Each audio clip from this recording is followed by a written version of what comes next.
Hi, I'm Lily and welcome to our flat. So you're coming into the kitchen. This is probably one of our favourite areas of the flat. This is actually an IKEA kitchen and we had these oak fronts made. We tried to keep the design quite minimal in here. All the appliances are sort of hidden away, makes the room feel a lot more relaxing and a lot less functional to be in. We've got white 06 across all of the walls and the ceiling. It's this beautiful warm off-white and I think it just lends itself really beautifully to all these warm wood tones that we have in here. When we bought it, this place was a bit of a wreck. It hadn't been touched for about 50 years. It was about a 6 to sort of 9 month renovation process. When we moved in, there was actually no roof. It was quite chilly. Being February, we were sort of confined to this floor basically, sleeping in the living room. Pretty much everything you can see and touch in here is new. Having said that, we did want to retain as many of the original features as possible, so we restored these beautiful wooden sash windows. This room actually used to be a living room. Bizarrely, the kitchen actually used to be up in the attic, which I'll show you later. This is the dining area. We've got these huge built-in cupboards either side of the chimney breast, which are really useful. And then we've got a little nook down here for our cookbooks. The white 6 just kind of tying this space together and making it feel really light and airy. Because it's east facing, it gets this lovely morning light, which can be a little bit cool. So the white 06 with the slight pink undertone just really helps to kind of warm up the space. It feels really cozy while also feeling, just quite light and spacious. Moving into the living room, this used to be a bedroom and we opened it up into this lovely kind of L-shaped living space, which I think just works really well for the way that we want to live in the space.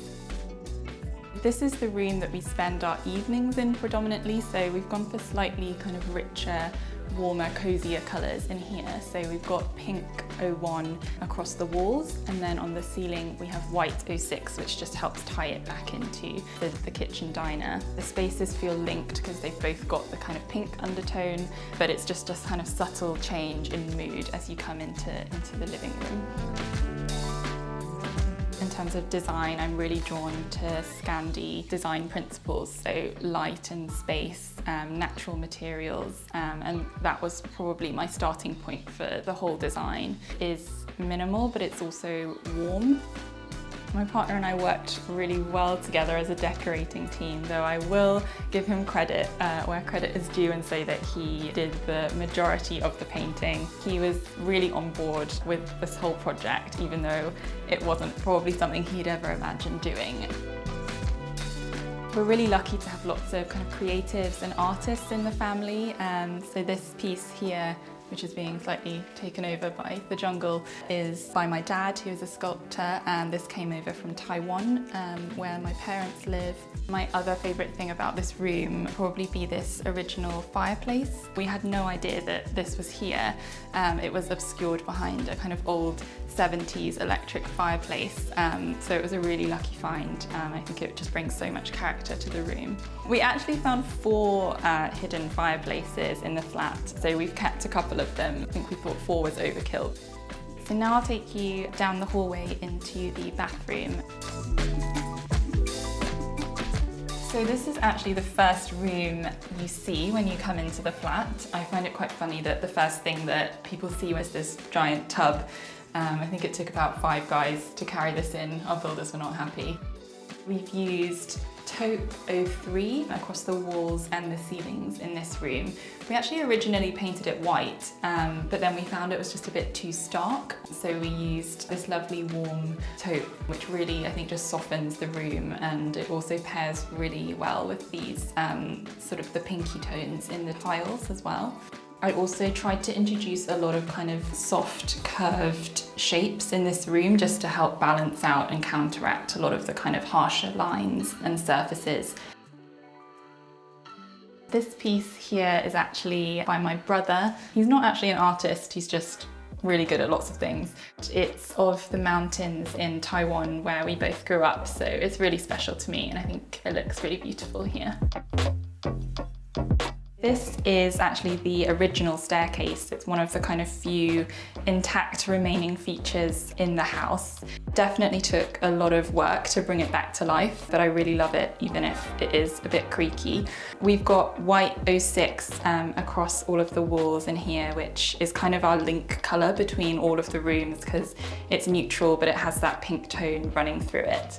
The staircase was kind of buried under a very elaborate and very old carpet. It was quite a painstaking process to fill in all the little holes in the woodwork, get the banisters nice and smooth again. But yeah, I think it just works beautifully and I love the contrast between the kind of darker staircase and the lovely white walls. It really kind of opens the space up. So now we've come up into the loft space. So you'll see the ceiling height here is much lower. I'm going to take you into our bedroom. We've used Taupe 03 across the walls and the ceiling, and it just gives this lovely kind of cocooning feel. It's so cozy. We always say that it just feels like the room is kind of hugging you. The warm tones in the paint just really pick out the lovely wood tones that we've got in here as well.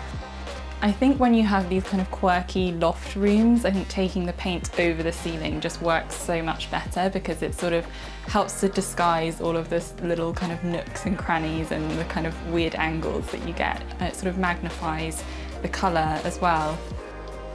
So one of my favourite things about the room is this piece of art that we have hung above the bed. This was actually painted by Tom's grandpa, who was an artist. It's this beautiful watercolour of a river in Yorkshire. It makes us both really happy to see this every day and it just kind of brightens up the room a bit. So this room used to have this tiny dormer window that was like a little tunnel basically that came out of the roof. So it meant that pretty much half of the room just wasn't usable. And so we really kind of opened out the room, extended this out, and it obviously means we can now walk around and use the whole space. We were fitting this renovation in around our jobs and also kind of commuting up and down to London when we were living with Tom's parents. There were definitely lots of ups and downs. Sometimes we'd come and it would look like nothing had happened. Sometimes we'd come and we'd have lost a ceiling because it had fallen in. It was a long journey, but it was also really exciting. We're now in our spare room come study. In this room we've got pink 01 again on the walls and the ceiling. We've got another kind of quirky dormer window here, which is also one that we put in and extended. So we opened out this half of the room, which was again not really usable. The colour differences between the rooms are quite subtle, but this one is just slightly brighter and crisper, which I think works better because this is the room that we work in, so it's a little bit more energising than the Taupe, which is a bit quieter. It gets the east light in the morning, so it's actually lovely to come in here first thing, open up the shutters and we get this lovely light coming in. It feels really bright and fresh, and I think, we're really lucky that it worked out as such a great place to work in. We also uncovered a little fireplace. It's just a little narrow, skinny one, which I think is really sweet. Again, adds a lot of character to the room.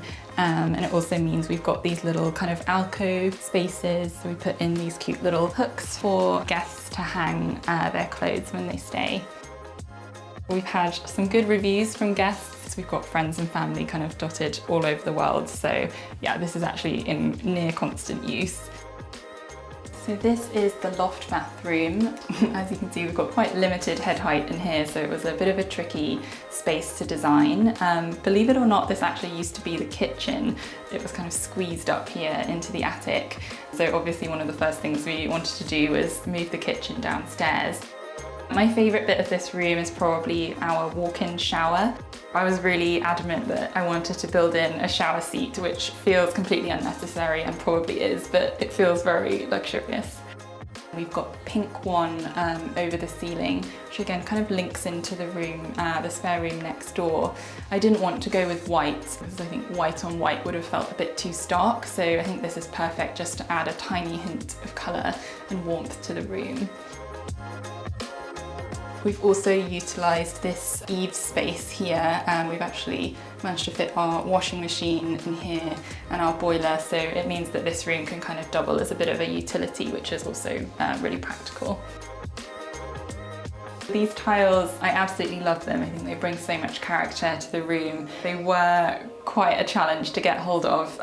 They came from Morocco. We had several shipments delayed. I think they were lost in the middle of the ocean somewhere for a while, but they eventually made it over here, and I think that they were worth the wait.